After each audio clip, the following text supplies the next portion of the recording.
नमस्कार दोस्तों, जी के उत्पव सर यूट्यूब चैनल में आपका हार्दिक स्वागत है। दोस्तों, आईएएस मेंस ऐसे राइटिंग प्रैक्टिस या फिर कहते हैं यूपीएससी निबंध लेखन जो हमारी सीरीज़ है उसमें एक बार आपका फिर स्वागत है। और साथ ही हम एक और जो है ऐसे जो राइटिंग प्रैक्टिस का जो एक ऐसे लेके आए हैं। हालांकि कहने को तो ये यूपीएससी का ऐसे है, लेकिन आप देखेंगे कि जो यूपीएससी असिस्टेंट कमांडेंट है, एसएससी सीजीएल है, या फिर जो सीडीएस है, यूपीएससी सीडीएस होती हैं, जो एसएससी मेंस सीजीएल हो या जो भी मेंस एसबीआई या जो भी बैंक पीओ एग्ज़ाम है उसका जो मेंस एग्जामिनेशन होता है, तो इन सब में है जो ऐसे राइटिंग की जो क्वेश्चन आता है या फिर ऐसे राइटिंग लिखने के लिए आता है। तो हमने यहाँ यूपीएससी का इसलिए लिया कि जब हम ऐसे हमारे पास लिखने के लिए कंटेंट अधिक शब्दों का होगा तो उसको हम छोटे या कम शब्दों में तो बदल सकेंगे, लेकिन अगर हमारे पास शब्दों का कम ही जो मटेरियल कम होगा या कंटेंट कम ही होगा तो हम उसको कम को ज़्यादा में कैसे बदलेंगे। इसलिए यूपीएससी के जो तर्ज पे या यूपीएससी के पैटर्न पे हम जो निबंध लेके आए, और निश्चित तौर पे आप दूसरे कोई भी एग्जाम दोगे, चाहे स्टेट पीसीएस हो, आप आरएस पीसीएस एमपीसीएस या यूपीपीसीएस जो भी जिसकी तैयारी कर रहे हो, उसमें भी उम्मीद करता हूँ आपके लिए हेल्पफुल होगा। तो देखते हैं आज का जो आज के जो निबंध है उसका हमारा जो टॉपिक है वो है कि हमारे ग्रह के लिए सबसे बड़ा खतरा ये विश्वास है कि कोई और इसे बचाएगा। हालांकि अब यूपीएससी की लैंग्वेज में हम कैसे कह सकते हैं, क्योंकि ये पर्यावरण प्रदूषण, जलवायु जो प्रदूषण उससे संबंधित है, जलवायु जो परिवर्तन है, क्लाइमेट चेंज, उससे संबंधित है, या वैश्विक तापमान। आप मतलब इससे आप कितने भी टॉपिक बना सकते हैं जो पर्यावरण प्रदूषण से या फिर जो जलवायु परिवर्तन से जो संबंधित बनते हैं। तो उनमें से अगर पूछा जाए तो आप किसी भी ऐसे में ये जो कंटेंट लगभग आपके काम आ जाएगा।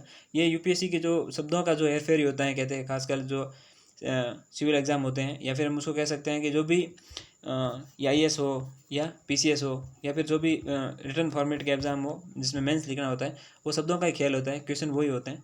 तो यहाँ अब आप देख सकते हैं कि इसे 2-3 ऐसे अलग अलग बन जाते हैं जो शायद पर्यावरण प्रदूषण से संबंधित हो, जलवायु जो परिवर्तन से संबंधित हो, क्लाइमेट चेंज, इससे रिलेटेड जो भी है, तो वो ऐसे इसके सब टॉपिक बन जाएंगे। तो हमने जो ऐसे क्या हेडिंग वही है कि हमारे ग्रह के लिए सबसे बड़ा खतरा ये विश्वास है कि कोई और इसे बचाएगा। सब सीमाएं 1000 से 1200 शब्दों में लिखना है। और हमने इसकी जो शुरुआत है कुछ इस प्रकार की है कि मानव और प्रकृति का घनिष्ठ संबंध है, क्योंकि प्रकृति ने अनेक ऊर्जाएं काम करती हैं और ये ऊर्जाएं अनेक रूपों में जो है परिवर्तन होती रहती हैं। और आगे लिखा, ठीक इसी प्रकार मानव भी ऊर्जा का अकूत भंडार है जो परिवर्तित होती रहती हैं, क्योंकि विज्ञान के अनुसार ऊर्जा न तो उत्पन्न होती है और न ही खत्म होती है, बस एक रूप से दूसरे रूप में क्या परिवर्तित होती रहती हैं। आगे हमने लिखा, ऊर्जाओं के आदान प्रदान से ही मनुष्य एवं प्रकृति के संबंधों का निर्माण हुआ है। जैसे मानव ने अपनी आवश्यकताओं की पूर्ति के लिए प्रकृति के शरण में जाना उचित समझा और धीरे धीरे प्रकृति के साथ अनैतिक रूप से हस्तक्षेप बढ़ाना शुरू कर दिया, जबकि मानव की उत्पत्ति के काल से मानव यायावरी जीवन व्यतीत कर रहा था और हिंसात्मक रूप से पशुओं का शिकार और जंगलों में घुमंतु प्रवृत्ति हुआ करती थी। परंतु गुजरते वक्त के साथ असभ्य से सभ्य बनता मानव अंत प्रकृति के लिए हिंसक, बर्बर और असभ्य हो गया। अब ये किस तरीके से धीरे धीरे हम जो पर्यावरण प्रदूषण को है या फिर कह सकते हैं कि उसको जलवायु परिवर्तन में मानव का जो योगदान है, हालांकि इसमें प्राकृतिक कारण तो है लेकिन मानवीय कारण भी कम नहीं है, और प्राकृतिक कारण से कहीं ज़्यादा मानवीय कारण भी है। क्योंकि आप नदियों के जो उसके परंपरागत रास्ते उनको मोड़ दोगे, वहाँ बिल्डिंग बना लोगे या औद्योगिक फैक्ट्रियाँ बना लोगे, कुछ भी करोगे, तो नदी एक दिन वहाँ से आएगी, गुजरेगी, फिर वो अपने साथ जो लेके जाएगी, तो उसे तबाही या फिर आप उत्तराखंड जैसी त्रासदियाँ देखने को मिलती हैं। अब प्राचीन काल तक मानव ठीक रहा, परंतु मध्यकाल में आते आते पुनर्जागरण, औद्योगिक क्रांति आदि ने मशीनों, कारखानों, उद्योगों को जन्म दिया और उत्पादन करना शुरू किया, जिसके लिए कच्चा माल था वन एवं वनोत्पाद। जैसे मानव का प्रकृति में अनैतिक रूप से हस्तक्षेप बढ़ने लगा। अब मानव किस प्रकार से जो प्रकृति में के साथ जो अनैतिक रूप से हस्तक्षेप करना शुरू किया, वो यहाँ हमने इसमें लिखा है, यहाँ से शुरुआत की है, या फिर हम कैसे निबंध की जो मेन बॉडी है उसमें हम यहाँ से अब एंट्री लिए हैं। फिर लिखा, मानव की इस दानव प्रवृत्ति ने स्वयं मानव को संकट में डालना शुरू किया। औद्योगिक क्रांति से वनों की कटाई, प्रदूषण में वृद्धि, समुद्री मार्गों की से यात्रा के दौरान अपशिष्ट, कचरा आदि से पर्यावरण को नुकसान पहुंचना प्रारंभ किया। फिर हमने लिखा कि औद्योगिक क्रांति के नवीन आविष्कारों ने मानव को धन का लालची बनाया, जिसके कारण मानव दूसरे देशों में प्राकृतिक संसाधनों की खोज में निकला, जैसे वास्को डी गामा द्वारा भारत की खोज करना। और औपनिवेशिक व्यवस्था ने आर्थिक हितों के साथ साथ राजनीतिक हितों को भी निर्मित किया, जिससे देशों के बीच संघर्ष उत्पन्न हुए अब देखिए किस प्रकार मानव है धीरे धीरे औद्योगिक क्रांति से जो ब्रिटेन या हम कह सकते हैं ब्रिटिश जो भारत में आए हैं, फ्रांसीसी आए, या जो जिस प्रकार वो उन्होंने जो भारत की खोज की यहाँ के, तो हम ये कह सकते हैं कि ये एक तरीके से कहीं न कहीं पर्यावरण के साथ जो है दोहन ही हो रहा है। वो वहाँ से आकर यह प्राकृतिक संसाधनों को लेके गए, तो यह हमारे जो भारत सेना की चिड़िया थी वो कहीं ना कहीं एक तरीके से जो उसकी वो जो अब संज्ञा वो नहीं रही है, जो पहचान नहीं दी है। अंत विश्व युद्ध हुए, जानमाल की हानि के साथ साथ प्राकृतिक संसाधनों का भी घोर विनाश हुआ। खूब सारे प्राकृतिक संसाधन वो भी नष्ट हुए। जिस प्रकृति ने मानव को शरण दी थी, आज स्वयं किसी की शरण में की तलाश में। जो प्रकृति मानव को शरण दे रही है, उसको खुद को आज किसी की शरण की तलाश है, क्योंकि वैश्विक शांति के प्रयासों व पर्यावरण संरक्षण के मुद्दों के बीच अंततः द्विध्रुवीय व्यवस्था के बाद भूमंडल का दौर आया, जिसे अपने अलग ही प्रतिमान स्थापित किए। वैश्विक स्तर पर इस परिघटना का काफ़ी समय पूर्व दस्तक दे दी थी। भाई जो वैश्विक पटल पर तो इसने काफ़ी समय पूर्व दस्तक दे दी थी, लेकिन परंतु भारत में 1991 में पहुंची। इस कारण औद्योगिक एवं आर्थिक जो क्रियाकलाप में वृद्धि हुई, जिसका सबसे ज़्यादा प्रभाव प्रकृति पर पड़ा। भारत में औद्योगिक क्रांति ये सब चीज़ें जैसे 1990 जो हम 1 से मानते हैं कि यहाँ हमने है जो हमारी जो LPG मॉडल लागू हुआ, तो उसके बाद भारत में ये पहले कम था, लेकिन ये बाद में ज़्यादा हो गया।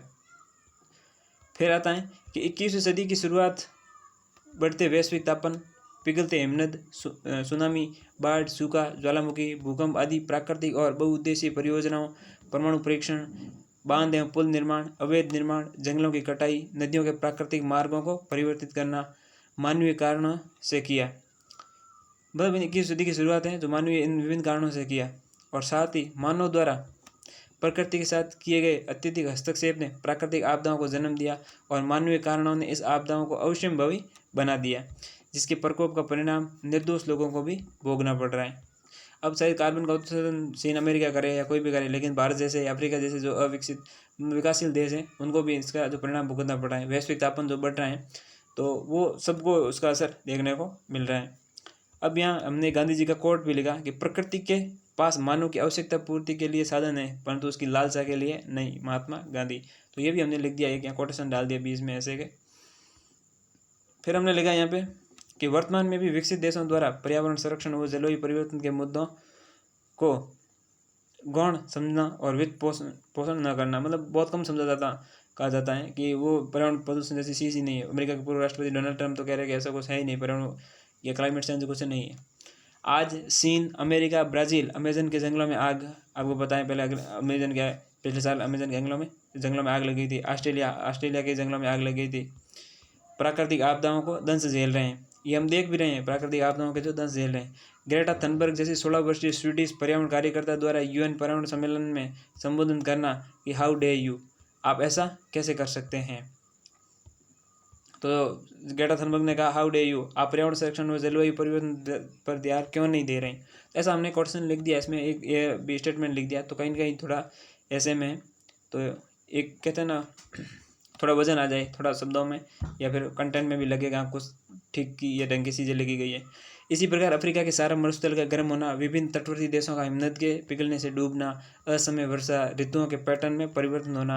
आपको लगता होगा सर्दी बहुत कम पड़ती है, गर्मी बहुत ज़्यादा पड़ती है, सर्दी अब बहुत कम हो गई हैं, और समुद्री जो चक्रवातों में उत्तरोत्तर वृद्धि होना आदि प्राकृतिक आपदाओं के पीछे मानवीय कारणों से उत्तम संकटों के ही परिणाम है। ये प्राकृतिक आपदाएं भली हो, लेकिन कहीं कहीं इसके पीछे जो मानवीय कारण वो भी हैं। असमय बरसात हो जाती है, आपको पता होगा किसानों की जब फसलें कटती तो बारिश हो जाती हैं, और फसलों की बुआई के समय जो बारिश नहीं हो पाती है। पूर्व में लंदन की ग्रेट जो स्मॉग घटना, जापान में आने वाले भूकंप, भारत की राजधानी दिल्ली का वायु प्रदूषण, ये सर्दियों में चर्चा में ही रहता है कि दुनिया में सबसे जो प्रदूषित राजधानी है, कैपिटल है वो इंडिया की दिल्ली राजधानी है, वही है। सुनामी व समुद्री चक्रवातों की बारंबारता, मानव द्वारा किए गए प्रकृति के साथ हस्तक्षेप के प्रतिशोध लेते हुए दृश्य हैं। ये सब एक तरीके से प्रतिशोध ही ले रहे हैं जैसे मानव से। आज प्रत्येक देश को वर्तमान व भविष्य की जरूरत के लिए ऊर्जा जैसे संसाधनों की प्रमुख आवश्यकता है। इसलिए भारत, चीन, अमेरिका आदि विकसित एवं विकासशील देश कोयले का खनन व उत्पन्न करते हैं। इन्हीं देशों का वैश्विक कार्बन उत्सर्जन में सबसे बड़ा योगदान है। यही सबसे ज़्यादा संसाधन सही है और सबसे ज़्यादा जो दोहन करते हैं, इसलिए सबसे बड़ा कार्बन उत्सर्जन में इनका योगदान है। फिर हमने लिखा कि जलवायु परिवर्तन से उत्पन्न इन खतरों का जिम्मेदार मानव स्वयं है, क्योंकि बढ़ती वैश्विक तकनीकी ने मोटर गाड़ी, एसी, फ्रिज आदि का आविष्कार कर दिया, परंतु मानव द्वारा प्रकृति पर ध्यान न देने से अनेक बीमारियों यथा श्वास लेने में दिक्कत आना, कैंसर, चर्म रोग, चमड़ी या स्किन प्रॉब्लम, हृदयघात, हार्ट अटैक, रक्तदाब, ब्लड प्रेशर जैसी लाइलाज बीमारियां जन्म ले रही हैं। खान पान में परिवर्तन से लोगों की जीवन शैली में परिवर्तन आ गया। और साथ लिखा कि जीवन प्रत्याशा की दर कम हो रही है, लोगों की जो जीने की इच्छा है वो भी कम हो रही है, मतलब लोगों की जो टोटल प्रत्याशा देखी जाए तो वो कम हो रही है। रोग प्रतिरोधक क्षमता है कमज़ोर होने से शरीर बीमारियों का अड्डा बन रहा है। फिर हमने लिखा यहाँ पे कि प्रत्येक नागरिक अपने अधिकारों की प्राप्ति का चाहता है, उसको अधिकार मिलने चाहिए कि that is my right but don't follow her जो है या इज जो ड्यूटीज यानी कर्तव्य अपना कोई फॉलो नहीं करना चाहता, परंतु प्रत्येक अपने कर्तव्यों का पालन नहीं करता है। न केवल यूएन पर्यावरण कार्यक्रम बल्कि प्रत्येक देश के संविधान में पर्यावरण संरक्षण के प्रावधान व कानून बनाए हुए हैं, परंतु इसका पालन कोई नहीं करना चाहता है। तो इसका पालन कोई नहीं करना चाहता है। और फिर हमने लिखा कि जलवायु परिवर्तन पर अंतर सरकारी संगठन IPCC, ये हमने लिखा inter governmental panel on climate change, IPCC की हमने यहाँ कोटेशन डाल दिया। कहते हैं कि जब जलवायु संबंधित आप कोई ऐसे लिखो या क्वेश्चन लिखो तो IPCC है, तो ऐसी संस्थाओं के नाम लिखने चाहिए जिससे कि आपके आंसर में थोड़ी ऑथेंटिविटी लगे या फिर आपको थोड़ा बहुत प्रमाणित आंसर दिखे। तो IPCC की हाल ही में आई रिपोर्ट में वैश्विक तापमान 1.5 डिग्री सेल्सियस की दर से बढ़ रहा है, जिससे दक्षिण अमेरिकाई व कैरेबियाई देशों में डेंगू जैसी बीमारियाँ बढ़ रही हैं, वे फैल रही हैं, बढ़ रही हैं, ये हमने यहाँ पे जो है लिख दिया। फिर अगर विकसित देश यथा अमेरिका द्वारा पेरिस समझौते 2000 जो COP21 था उसे बाहर निकलना और वैश्विक जलवायु परिवर्तन कोष में वित्त पोषण न करना, बहुत कम धन देना या बहुत देना ही नहीं। अमेरिका के जो पूर्व राष्ट्रपति थे डोनाल्ड ट्रंप तो कह रहे थे क्लाइमेट चेंज जैसा कोई बात ही नहीं होती है या कोई मुद्दा ही नहीं है, बस ऐसे ही ये तो मीडिया द्वारा उछाला गया है। तो पोषण न करने से विकासशील व अविकसित देशों पर भी नकारात्मक प्रभाव पड़ता है। अमेजन के वर्षा वनों धरती के फेफड़ों माना जाता है उसे, जो लंग्स ऑफ अर्थ माना जाता है। कहते हैं 80% जो ऑक्सीजन है वहीं प्रोड्यूस होती है पूरे वर्ल्ड की। में आग पर ब्राज़ील के राष्ट्र प्रमुख द्वारा कहना ये ब्राज़ील के निजी मामले में आता है, मतलब ये ब्राज़ील का निजी मामला है, अतः बाह्य जगत को इसमें हस्तक्षेप नहीं करना चाहिए। और साथ ही मतलब अमेरिका द्वारा कहना जलवायु परिवर्तन जैसी कोई चीज़ ही नहीं होती है। तो ट्रम्प साहब तो कह रहे हैं कि ऐसा कुछ है ही नहीं। फिर आगे यहाँ हमने लिखा कि विकास की इस यात्रा में मानव आधुनिकीकरण, वैश्वीकरण, शहरीकरण, औद्योगिकरण, सामान्य तकनीकी से कहा इंटरनेट ऑफ थिंग्स, कृत्रिम बुद्धिमत्ता, आर्टिफिशियल इंटेलिजेंसी और औद्योगिक क्रांति 4.0 की ओर बढ़ रहा है, परंतु जल संरक्षण, वृक्षारोपण, मृदा एवं वायु प्रदूषण आदि को नज़रअंदाज कर रहा है। बढ़ते जलवायु परिवर्तन से वर्षा के पैटर्न में बदलाव से सूखा, बाढ़, सुनामी, नदियों का सूखना, जंगलों का सूखना, वन्य जीवों वनस्पतियों का नाश होना, मानव पशु संघर्षों में वृद्धि हो रही है। आप देख लेते जो एनिमल और जो ह्यूमन कॉन्फ्लिक्ट है उनमें बहुत वृद्धि हो रही है, और जो है पशु पक्षी हैं वो जंगल छोड़ के सीधे शहरों में घुस रहे हैं। और फिर यहाँ लिखना हमें कि जंगली जंतु अपने प्राकृतिक आवासों से रिहायशी इलाकों में आक्रमण कर रहे हैं, यहाँ आ रहे हैं, क्योंकि उनको उधर खाने को मिल नहीं रहा है, जंगलों की कटाई हो रही है, तो फिर उनके आवास ही तोड़ दिए, घर जो है नष्ट किए जा रहे, तो बेचारे कहाँ जाएंगे, भाग के सिटी में आएंगे या फिर शहरों में या जहाँ मानव बस्तियाँ होगी वहीं आएंगे। फिर तकनीकी और वैश्विक तापन से मानव को अकेला, चिंतित, तनाव की स्थिति में डाल दिया है। हम देखते हैं कि चिड़चिड़ापन, ये बहुत सारी बीमारियाँ हो रही, कह रहे हैं कि जो स्ट्रेस है वो बहुत बढ़ गया है, उसकी बहुत सारी बीमारियाँ आ रही है। 4G 5G टेक्नोलॉजी आने के बाद लोग दिन भर फ़ोन से चिपके हुए रहते हैं, उसकी वजह से ये जो दिक्कत देखने को मिलती है। तो यहाँ क्या कहते हैं, तकनीकी और वैश्विक तापन ने मानव को अकेला, चिंतित, तनाव की स्थिति में डाल दिया, जो स्वयं न तो अपने लिए और न ही प्रकृति के लिए कुछ कर रहा है। समुद्री प्रदूषण से ब्लू इकोनॉमी को खतरा हो रहा है, तो हमने नया टर्म जोड़ दिया, ब्लू इकोनॉमी सक्षम है, तो उसका भी डाल दिया।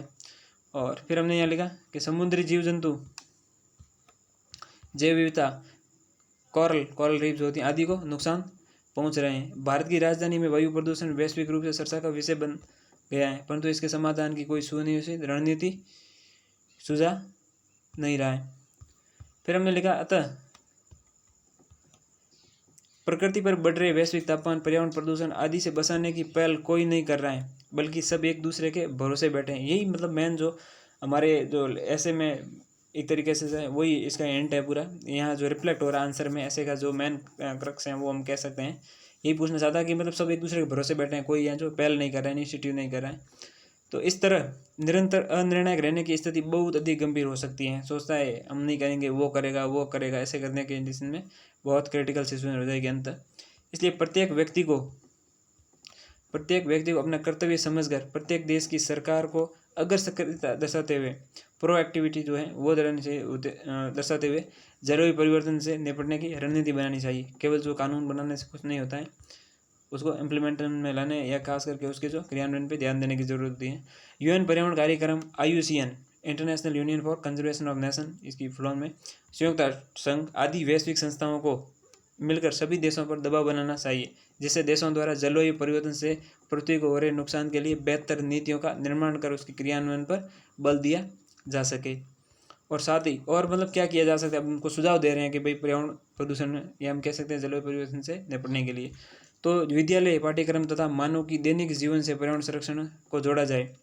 तो ये कह सकते हैं हम विद्यालय पाठ्यक्रम में जोड़ा जाए, बच्चों में भी कहीं कहीं इसका विकास होगा। दैनिक जीवन में मतलब लोगों को फेसबुक पे या जो भी सोशल मीडिया पे वहाँ मतलब टैग करके या कहा जाए कि आप जो है जो भी पर्यावरण प्रदूषण से संबंधित या पर्यावरण की रक्षा के लिए कोई कार्य करे तो उसको टैग किया जा सकता है सोशल मीडिया पे, जिससे और भी लोग इंस्पायर हो गए। कहते हैं एक जना ऐसा करता है तो उसे बाकी वाले लोग भी कॉपी बहुत जल्दी करते हैं सोशल मीडिया पे, जिसमें सामाजिक व नैतिक रूप से पर्यावरण प्रेमी और रक्षक बनकर मनुष्य को उनके कर्तव्यों से अवगत कराया जाए। तो ये इसके माध्यम हो सकते हैं। और फिर हमने लिखा इस प्रकार, यहाँ हमने लिख दिया कि यहाँ उसको अवगत कराया जाए और जिम्मेदार बनाया जाए।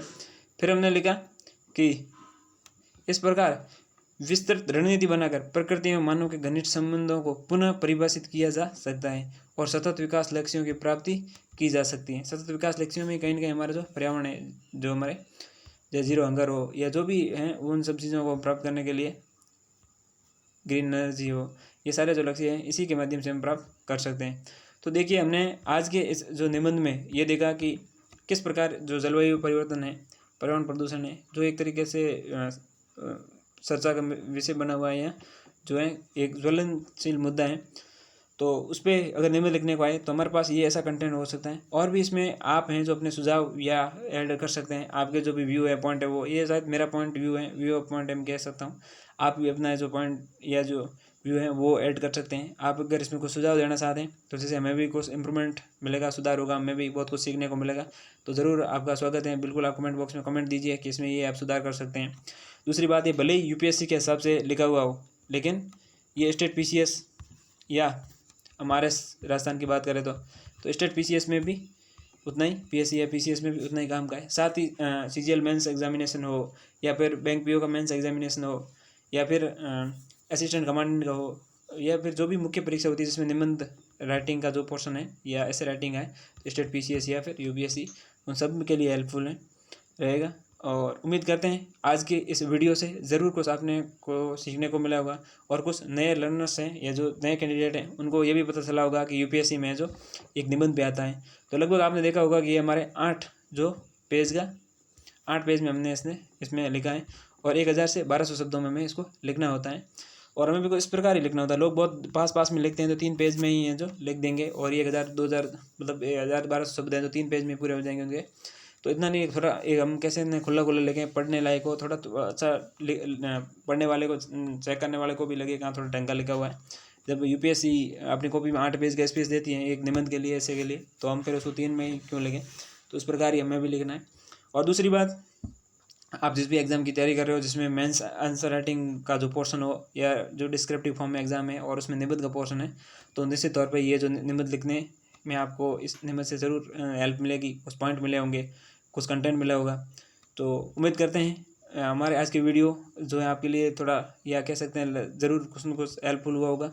अगर हमारा वीडियो पसंद आया हो तो इसको लाइक करिए, शेयर कीजिए, कमेंट कीजिए और चैनल को सब्सक्राइब कीजिए। धन्यवाद।